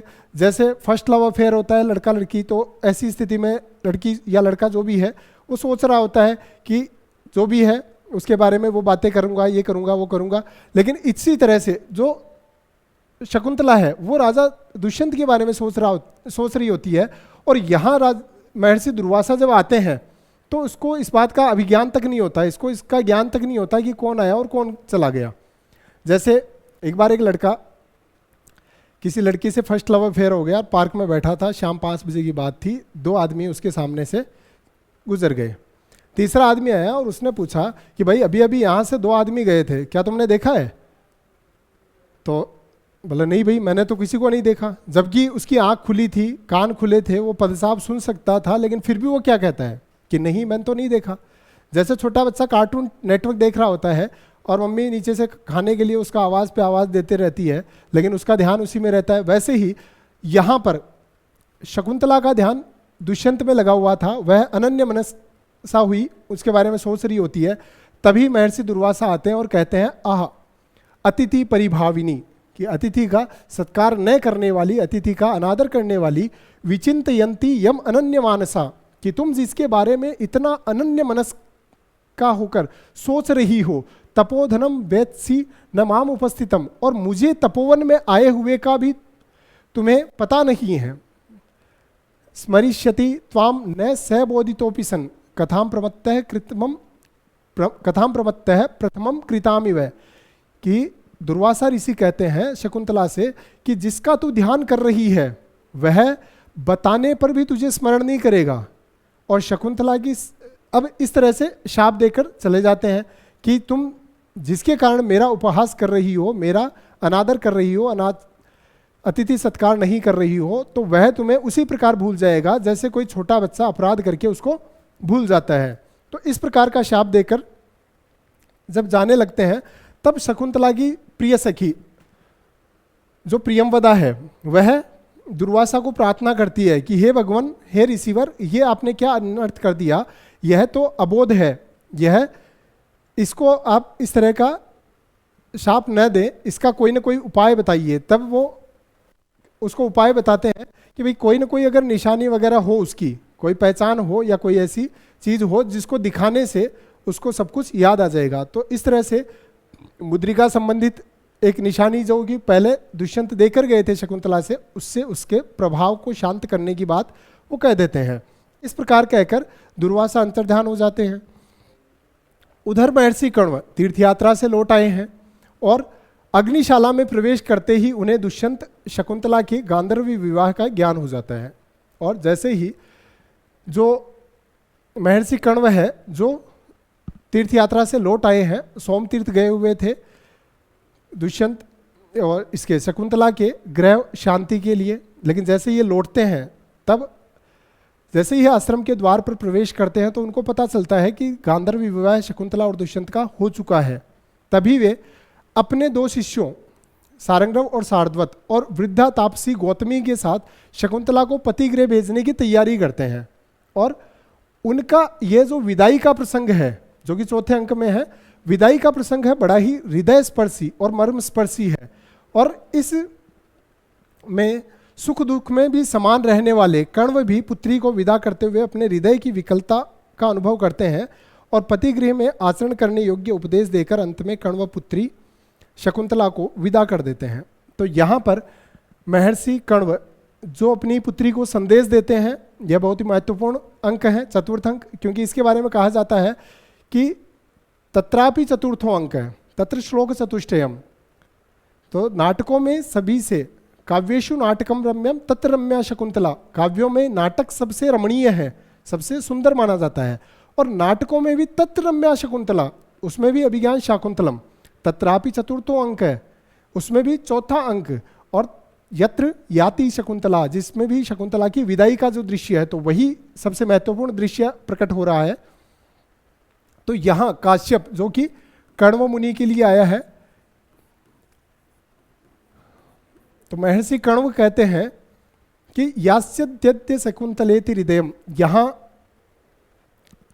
सबसे पहले महर्षि कण्व अपनी मनस्थिति को प्रकट कर रहे हैं, अपनी जो मनोदशा है, अपनी जो स्थिति है, क्योंकि महर्षि कण्व एक आश्रमवासी है, ऋषि है, कोई गृहस्थी नहीं है, उसके बावजूद भी अपनी पालिता पोषिता पुत्री शकुंतला को जब विदा कर रहे हैं तो उनकी क्या मनस्थिति होती है उसके बारे में ये कह रहे हैं कि यास्यत्यद्य शकुंतलेति हृदयं संस्पृष्टमुत्कण्ठया कंठस्तंभितवाष्पवृत्तिकलुषस् चिंताजडं दर्शनम। वैक्लव्यं मम तावदीदृशमिदं स्नेहादरण्यौकसः पीड्यन्ते गृहिणः कथं नु तनया विश्लेषदुःखैर्न वै। तो यहाँ पर महर्षि कण्व अपनी मनस्थिति को प्रकट कर रहे हैं कि यास्यति अद्य शकुंतला इति, कि आज शकुंतला अपने पति के घर चली जाएगी, यह सोचकर भी हृदयम संस्पृष्टम उत्कंठया, मेरा जो हृदय है वो उत्कंठित हो रहा है, वह बड़ा ही भारी हो रहा है। कंठ स्तंभित वाष्पवृत्ति कलुष चिंता जड़म दर्शनम, और मेरा जो गला है वो भारी हो गया है। जैसे बेटी की विदाई जब होती है तो माता पिता का गला रुंध जाता है, भारी हो जाता है रोने के कारण, तो वैसे ही यहाँ पर मेरा जो गला है वो भर आया है और चिंता जड़म दर्शनम, और जो दर्शन है, क्योंकि आंखों में पानी भर आता है जिसके कारण दिखाई भी नहीं देता है सही ढंग से, इसलिए जो चिंता जड़म दर्शनम, और जो दर्शन है, दृष्टि है, वो भी विफल हो गई है। वैक्लव्यम मम तावदीदृशम, तावत ईदृशम इदम स्नेहात अरण्यौकसः, अरण्यौकसः अर्थात अरण्यवासी की, मेरे अरण्यवासी की अगर इस तरह की विकल स्थिति है तो पीड्यन्ते गृहिणः कथम नु तनया विश्लेष दुःखै नवै। तो जो तनया विश्लेष दुख है, विश्लेष अर्थात अलग होना, तो तनया अर्थात पुत्री के वियोग से जो दुख उत्पन्न होता है उससे गृहस्थ व्यक्ति कैसे परेशान नहीं होते होंगे। तो यहाँ महर्षि कण्व कह रहे हैं कि आज शकुंतला पति गृह को चली जाएगी, ऐसा विचार करके भी हृदय दुख से भर गया है, और गला अश्रु प्रवाह के कारण रुंध सा गया है, दृष्टि चिंता के कारण निश्चेष्ट हो गई है, और जंगल में निवास करने वाले मुझे इस समय शकुंतला के प्रति प्रेम के कारण ऐसी यह विकलता या बेचैनी है।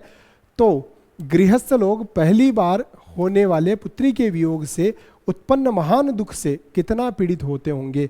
अर्थात अत्यंत ही पीड़ादायक यह क्षण होता है जब पुत्री माता पिता को छोड़कर पति गृह की ओर जा रही होती है। तो यहाँ महर्षि कण्व अपनी स्थिति को यहाँ प्रकट कर रहे हैं।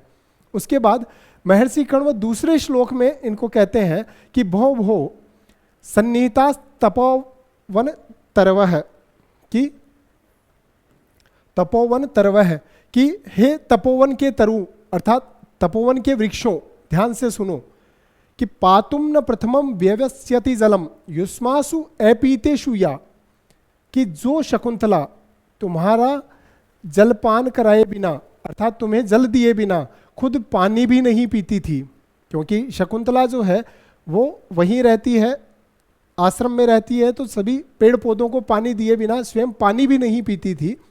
न आदत्ते प्रियमंडनापि भवताम स्नेहेन या पल्लवम, और जो स्नेह के कारण पेड़ पौधों के जो पत्ते हैं, आभूषण प्रिया शकुंतला बावजूद उसके स्नेह के कारण उनके पत्तों को भी नहीं तोड़ती थी।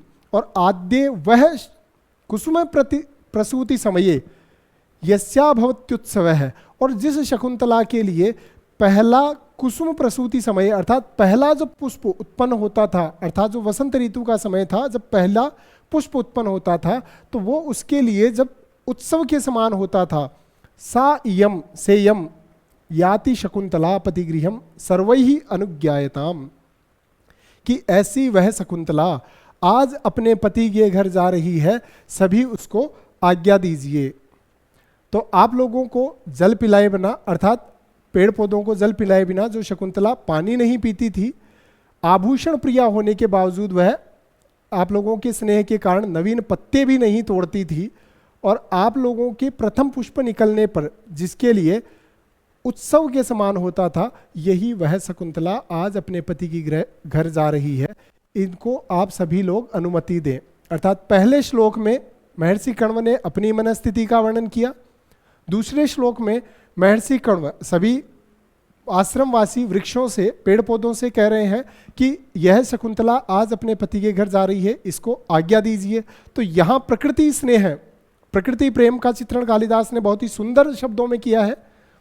इसी के साथ आगे महर्षि कश्यप कण्व कहते हैं, यह जो श्लोक है इसमें संदेश देते हैं महर्षि कण्व दुष्यंत के प्रति संदेश भिजवा रहे हैं सारंगरव और सारद्वत के साथ में कि अस्मान साधु विचिन्त्य संयम धनान उच्च ही कुलम च आत्मन, कि हमें साधु समझकर, हम क्योंकि ऋषि मुनि हैं, साधु हैं, संयम ही हमारा धन है, और अपने आप को उच्च कुल वाला मानते हुए त्वयस्याः कथमप्य बांधव कृताम स्नेह प्रवृत्तिम चताम सामान्य प्रतिपत्ति पूर्वकमियम दारेषु दृश्यात्वया भाग्यायत्त मतः परम न खलु तद वाच्यम वधु बंधुहि, कि यह जो शकुंतला है पति घर जा रही है, उस समय दुष्यंत के प्रति, जैसे माता पिता अपनी पुत्री को विदा करते समय दूल्हे को और उसके घर वालों को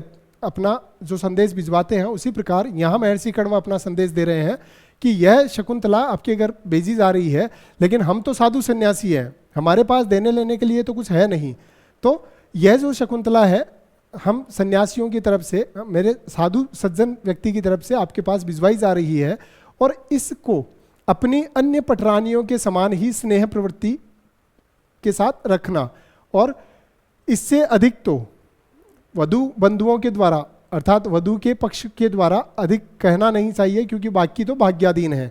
तो इसका भावार्थ क्या है?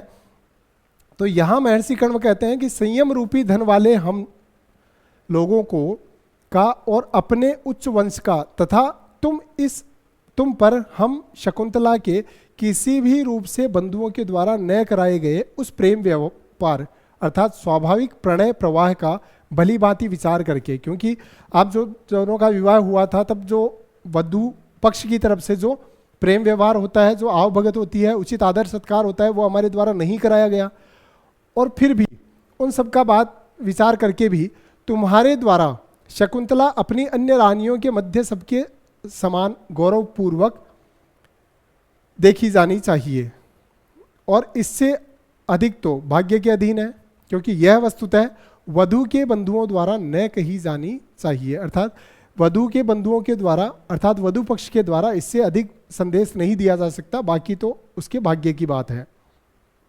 इसके बाद में महर्षि कण्व शकुंतला को उपदेश देते हैं, जब वो अपने पति के घर जा रही है तब उसको उपदेश दे रहे हैं कि किस प्रकार का आचरण करने से युवतियां जो है वामा गृहिणी के पद को सुशोभित होती हैं।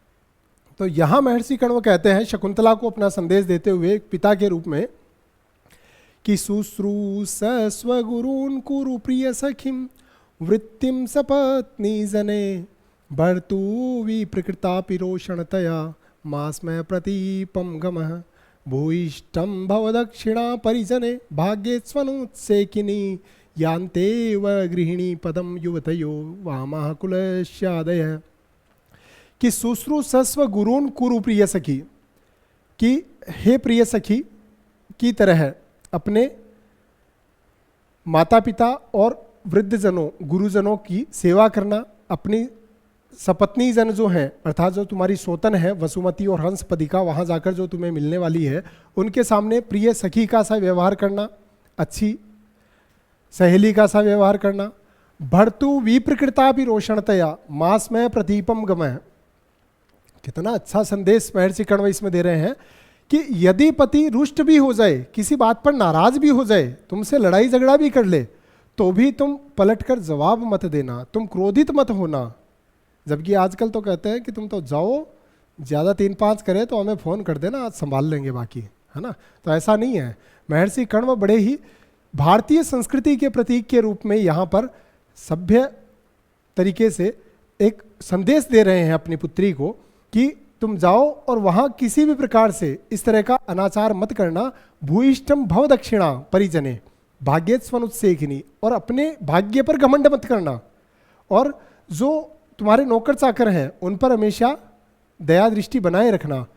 यान्तेवम गृहिणी पदम युवतयो वामः कुलस्यादय है, क्योंकि इस तरह का आचरण करने पर भी जो स्त्रियां हैं वो गृहिणी के पद को सुशोभित करती हैं। तो यहाँ महर्षि कण्व कहते हैं कि गुरुजनों अर्थात परिवार में बड़े लोगों की सेवा करना, सपत्नियों अर्थात सौतनों के साथ प्रिय सखी का सा व्यवहार करना, तिरस्कृत होने पर भी क्रोधवश पति के विपरीत आचरण मत करना, अपने परिजनों सेवक सेविकाओं पर पर्याप्त उदार रहना और अपने श्रेष्ठ भाग्य पर अभिमान मत करना, क्योंकि ऐसा व्यवहार करने वाली युवतियां गृहलक्ष्मी के पद को प्राप्त करती हैं तथा इसके विपरीत आचरण करने वाली युवतियां कुल के लिए मानसिक क्लेश का कारण बनती हैं।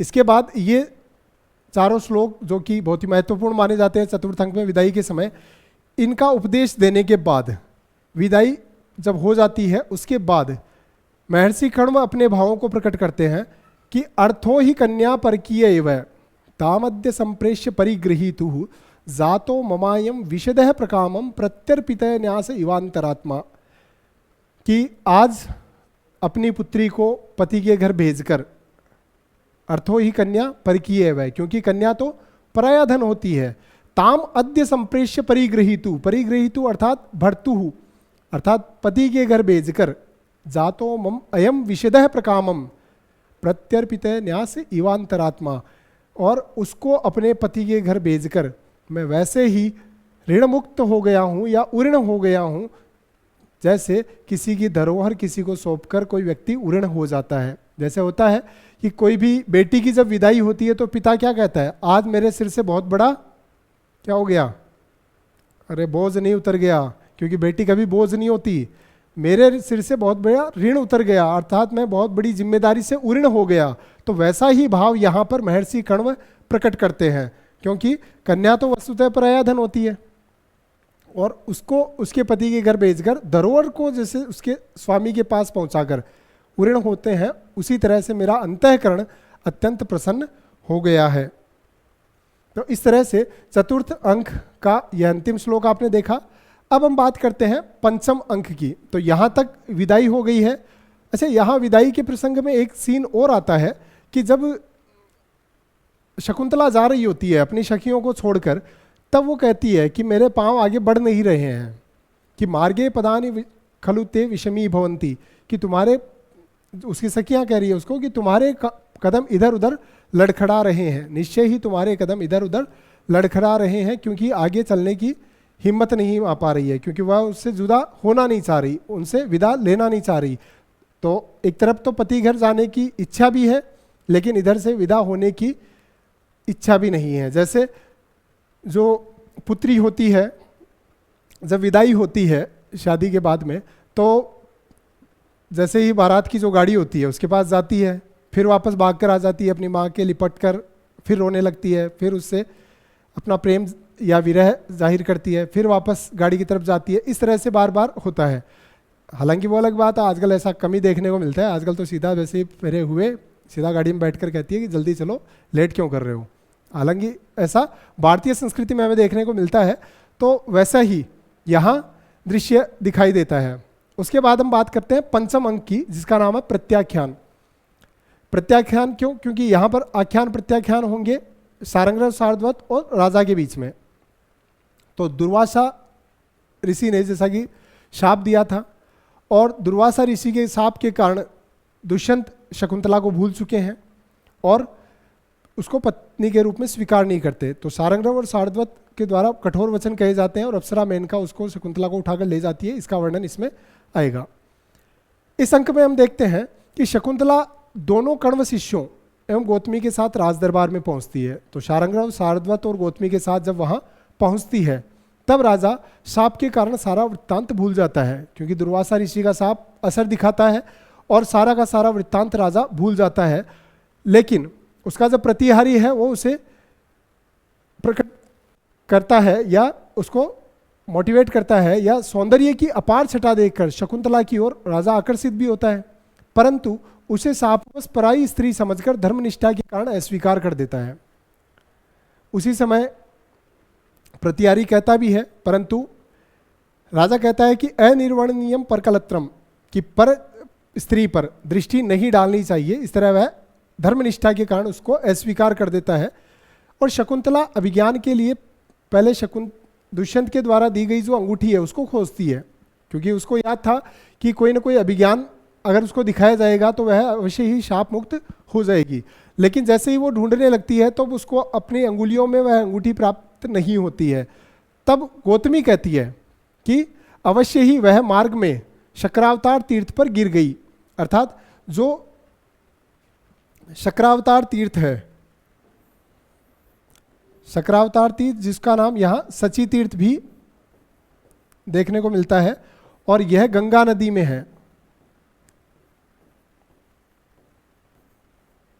तो शक्रावतार तीर्थ जो कि गंगा नदी है में है, उसमें शकुंतला अपनी तापसी गौतमी और सारंगधर और सारद्वत के साथ विश्राम करने के लिए रुकती है। वहीं पर जब हाथ मुंह धो रही होती है या पानी पी रही होती है तब उसकी जो अंगूठी है वो निकलकर पानी में गिर जाती है। और तब शकुंतला उसको राजा को याद दिलाने के लिए अपने साथ बिताए हुए मधुर प्रसंग सुनाती है, पर राजा को कुछ याद नहीं आता, क्योंकि शाप से मुक्त तभी हो पाती जब कोई ना कोई निशानी दिखाती है। अब क्योंकि निशानी तो है नहीं, इसलिए राजा को कुछ याद नहीं आता। अब राजा शकुंतला का तिरस्कार करता है। जब बार बार उसको अभ्यास के द्वारा या बार बार उसको जब राजा को शकुंतला प्रेरित करती है, उसको याद दिलाने की कोशिश करती है, तब उसको डांटता है। और यहाँ एक प्रसंग आता है कि राजा दुष्यंत उससे कहता है कि स्त्री जाति में स्वभाव से ही चतुरता देखी जाती है। जैसे कोयल काली होती है और कौवा भी काला होता है, तो कोयल जो होती है अपने बच्चे देती है या अपने अंडे देती है कौवे के घोंसले में, और जब उससे बच्चे निकलते हैं तो कौवा जो होता है उसको अपने बच्चे समझकर पालने लगता है। और जैसे ही कौवा उसको पालने लगता है और जैसे ही वो उड़ने लायक हो जाते हैं तो कोयल लेकर उनको फुर से उड़ जाती है। तो ऐसी ही स्थिति में राजा कहता है कि जब पक्षियों में भी अमानुषीषु अपि पटुत्वम, तो इस तरह से कहता है कि जो अमानुषी है अर्थात पक्षी हैं उनमें भी इतनी चतुरता देखी जाती है, तो यह तो आश्रम में पढ़ी लिखी है, पली बड़ी है, तो यह तो अवश्य ही चतुर क्यों ना होगी। तो यह अवश्य ही कोई राजा की रानी बनने के चक्कर में ये सारा ढोंग रचाया जा रहा है, ये सारा खेल खेला जा रहा है। इस तरह की बातें कर कर और राजा उसको कैसे से डांट कर उसको कटु वचन कह देते हैं। अब शकुंतला भी राजा के ऐसे निष्ठुर व्यवहार को देखकर उससे कटु वचन कह देती है, और राजा द्वारा अस्वीकृत आपन्न सत्वा अर्थात गर्भवती शकुंतला को ऋषि शिष्य अपने साथ नहीं ले जाते। तो ऋषि शिष्य सारंगधर और सारद्वत जो हैं वो कहते हैं कि भाई हमारा कर्तव्य यहाँ तक तुम्हें विदा करने के लिए छोड़ने तक का था, वो हमने पूरा कर दिया। अब इसके बाद तुम्हारा भाग्य है कि तुम्हें राजा चाहे स्वीकार करे चाहे दुत्कार दे चाहे अस्वीकार कर दे। अब तुम्हारा भाग्य है, तुम यहीं रहो। और वह उसको वापस लेकर नहीं जाते। सारंगधर और शकुंतला को स्पष्ट शब्दों में डांट देता है। तो ऐसी स्थिति में जो राजा का पुरोहित है सोमरात, वो कहता है कि अगर ये सारी बात सच हुई, मान लिया कि ये अगर आपकी पत्नी है या आपने इससे विवाह किया है, तो इससे जो संतान होगी वो अवश्य ही चक्रवर्ती गुणों से युक्त होगी।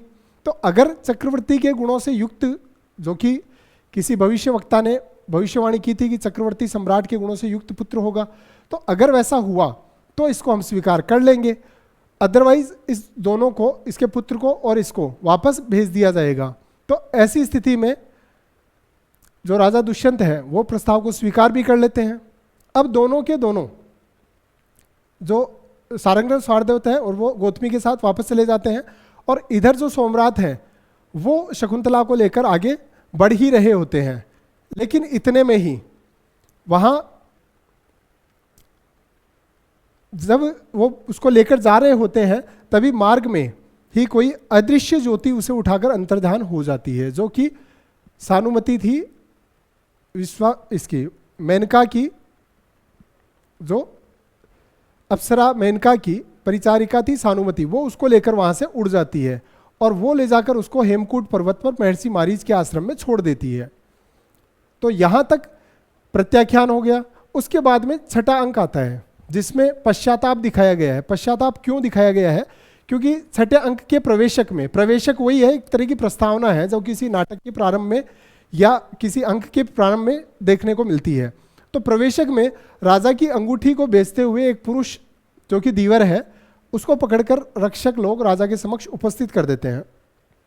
जो सिपाही है राजा के, वो देख लेते हैं कि एक मछुआरा राजा की अंगूठी को बेचने के लिए जा रहा है, इसलिए उसको पकड़कर राजा के समक्ष उपस्थित कर देते हैं। अब अंगूठी को देखते ही राजा के शाप का अंत हो जाता है, क्योंकि महर्षि दुर्वासा का शाप का प्रभाव तभी तक था जब तक कि कोई निशानी नहीं दिखे। तो जैसे ही अंगूठी उसको दिखाई देती है तो वो सारा का सारा वृत्तांत उसको याद आ जाता है, और तब शकुंतला संबंधी सभी बात राजा को जब स्मरण आ जाती है तो राजा अपने निष्ठुर व्यवहार पर अत्यधिक दुखी होता है। तब उसको पता चलता है कि मैंने उस बेचारी अबला नारी के साथ कितना दुर्व्यवहार किया था, और इस अंक में अधिकांश भाग में राजा की विरह दशा का ही चित्रण किया गया है। अब विदूषक को साथ लेकर राजा अपने दुख को हल्का करने के लिए शकुंतला का स्वनिर्मित चित्र भी देखता है। इसी समय एक प्रसंग आता है कि एक राजा के दरबार में एक संतानहीन व्यापारी की मृत्यु हो जाती है। अब जब व्यापारी की संतानहीन होने पर मृत्यु होती है तो नियम यह था कि सारी की सारी संपत्ति उस व्यापारी की राजकोष में जमा कर दी जाती है। अब ऐसी स्थिति को जानकर राजा और ज़्यादा दुखी हो जाते हैं, क्योंकि राजा को अभी तक कोई संतान थी नहीं और जो शकुंतला थी वो गर्भवती थी। तो ऐसी स्थिति में राजा और ज़्यादा विचलित हो जाते हैं कि भाई अगर वंश विच्छेद की स्थिति हो और उससे व्याकुल होकर अपने पितरों की दशा के बारे में सोचकर राजा जब व्याकुल होते हैं, चिंतित हो जाते हैं, तभी यह दृश्य मेनका के द्वारा भेजी गई एक अप्सरा देखती है और राजा का निश्चल प्रेम और उसकी विरह पीड़ा देखकर मिलन की आशा दिलाने के लिए चली जाती है। तो वो जाकर राजा से कहती है कि भाई आप लोगों का अवश्य ही मिलन होगा, आप किसी तरह से परेशान न हो। इसी समय कहीं से विदूषक का आर्त स्वर सुनाई देता है, करुण क्रंदन सुनाई देता है विदूषक का, और राजा अपने मित्र की रक्षा के लिए धनुष उठाता है। राजा जाता है और अपने मित्र विदूषक की रक्षा के लिए धनुष बाण उठाता है, और साथ ही साथ जैसे ही वहाँ पहुँचता है तभी इंद्र का सारथी मातली प्रकट होकर बताता है कि राजा को क्रोधित करने के लिए उसने विदूषक का गला दबाया था। ऐसा क्यों किया उसने? तो वो कहता है कि क्योंकि अभी अभी राजा तो दुष्यंत है, वो विरह से व्याकुल हैं, पश्चाताप की अग्नि में जल रहे हैं। अब क्योंकि पश्चाताप की अग्नि में आकर उस समय अगर मातली ये कहता कि आपको इंद्र ने बुलाया है युद्ध करने के लिए, तो थोड़ा सा रसभंग होता। इसलिए रस भंग ना हो, इसलिए अचानक उसका मोड चेंज करने के लिए, राजा दूसरे मूड में आ जाए, दूसरा उसका परिवर्तन हो जाए, उसके लिए उसने ये सारा नाटक खेला। मातली विदूषक का गला दबाता है, तो उसकी रक्षा के लिए जब राजा वहाँ पहुँचता है तब इंद्र का संदेश उसको देता है मातली, और कहता है कि स्वर्ग में उत्पात मचाने वाले राक्षसों के संहार के लिए आप तैयार हो जाइए और इंद्र का मनोरथ पूर्ण करें। कि भाई राजा को कहता है कि देवराज इंद्र ने आपको शत्रुओं से रक्षा करने के लिए निमंत्रण दिया है, बुलाया है। तो ऐसी स्थिति में राजा भी रथारूढ़ होकर दानवों के संहार के लिए प्रस्थान करता है। अब यहां तक था छठा अंक। अब यहां राजा जो है मातली के साथ स्वर्ग में चला जाता है। अब वापस सातवें अंक का दृश्य जो है उसमें पुनर्मिलन दिखाया गया है। यहां पर क्या होता है कि राजा दैत्यों का संहार करके वापस जब लौट रहे होते हैं, या राजा दैत्यों का संहार कर इंद्र की आशा पूरी करते हैं, जिस उम्मीद से इंद्र ने उनको बुलाया था वो पूरा होता है, और राजा यहाँ पर कालनेमी नामक दुर्जय राक्षस का वध कर देते हैं। जो इंद्र पर आक्रमण कर रहा था, कालनेमी नाम का दुर्जय राक्षस, उसका वध कर देते हैं और वापस लौट रहे होते हैं खूब अभूतपूर्व सम्मान प्राप्त करके। और लौटते समय हेमकूट पर्वत पर वे इंद्र सारथी मातली के साथ उतरकर इंद्र, विष्णु आदि देवताओं के पिता और ब्रह्मा के पुत्र काश्यप और उनकी धर्मपत्नी अदिति का दर्शन करने के लिए जाते हैं। होता क्या है कि जैसे ही आकाश मार्ग से मातली और इंद्र जा रहे होते हैं, तभी ये नीचे देखते हैं कि आश्रम में एक जो बालक है वो सिंह शावक के साथ खेल रहा है और उसको कह रहा है कि तुम अपना मुंह खोलो, मैं तुम्हारे दांत गिनूंगा। तो ऐसी स्थिति में इस तरह के वीर बालक को देखकर अचानक जैसे ही राजा के मन में वात्सल्य भाव उमड़ पड़ता है, और राजा को इस तरह के भाव प्रकट होते हैं जैसे कोई अपना ही कुछ हो। तो ऐसी स्थिति में राजा मातली को वहीं आश्रम में रुकने के लिए कहता है और मातली वहीं पर रुक जाता है। अब मातली के रुकने पर वहाँ पर ऋषि का दर्शन करने के लिए जैसे ही जाते हैं, तो वहाँ राजा सिंह के बच्चे से खेलते हुए एक बालक को, जिसका नाम सर्वदमन है, उसको देखते हैं। और खेलते हुए बालक को अपनी गोद में ले लेते हैं। लेकिन ये दृश्य देखकर वहाँ जो उपस्थित तापसियाँ हैं वो आश्चर्यचकित होती हैं। क्यों होती हैं? क्योंकि महर्षि मारीच ने बालक की सुरक्षा के लिए, उसकी रक्षा के लिए, कि कोई भी बुरी ताकतें या बुरी शक्तियां उसको हानि न पहुंचा पाए, उसके लिए अपराजिता नाम की एक औषधि उसकी कलाई पर बांधी थी, ताकि कोई भी बुरी शक्ति या कोई भी बुरे प्रयोजन से उसको अगर स्पर्श भी करना चाहे तो वह सांप बनकर उसको डस लेती थी। अब जैसे ही राजा दुष्यंत उसको गोद में लेते हैं तो वह खुलकर गिर जाती है, जबकि सांप भी नहीं बनती। तो यह देखकर बालक को खिलाने वाली जो तपस्विनियां हैं वो विस्मय में पड़ जाती है, और उस औषधि को केवल माता पिता के अलावा और कोई नहीं छू सकता था। ऐसी स्थिति में वह औषधि सर्प बनकर उसको नहीं डसती है, तो यह समाचार शकुंतला तक पहुंच जाता है। और ऐसी स्थिति होने पर वह देखने आती है तो दोनों का मिलन होता है, क्योंकि राजा दुष्यंत शकुंतला को देखकर जब उससे मिलन होता है तभी वहाँ पिता, पुत्र और पत्नी तीनों का मिलन होता है। और योग बल से शाप की बात जान लेने वाले काश्यप शाप की बात से अवगत कराकर दुष्यंत और शकुंतला को शांत करते हैं। अब क्योंकि इतने लंबे टाइम के बाद में जब वो मिलते हैं, और क्योंकि पहले अपमान किया था, तो शकुंतला जो है जब मिलती भी है तब वो उसको वहाँ से तिरस्कार करना चाहती है या उससे मना करना चाहती है। लेकिन महर्षि मारीच वहाँ पहुँचते हैं और वो उनको सारी बात बताते हैं कि ये शाप दुर्वासा ऋषि का था जिसके कारण ये सारा कार्य हुआ। तो इसलिए वो उनको दोनों को शांत कराते हैं और पुनर्मिलन होता है। और फिर यहाँ से अंत में पुत्र सहित मारीच दुष्यंत, शकुंतला और सर्वदमन को आशीर्वाद देते हैं और विदा करते हैं। और यहाँ से मारीच का एक शिष्य है गालव, जिसके साथ में ये समाचार महर्षि कण्व के पास वो पहुंचाते हैं दोनों के मिलन का। तो इस प्रकार से राजा और शकुंतला, दुष्यंत और शकुंतला का पुनर्मिलन होता है। इस प्रकार यह विज्ञान शाकुंतलम के 7 अंक हम देखते हैं।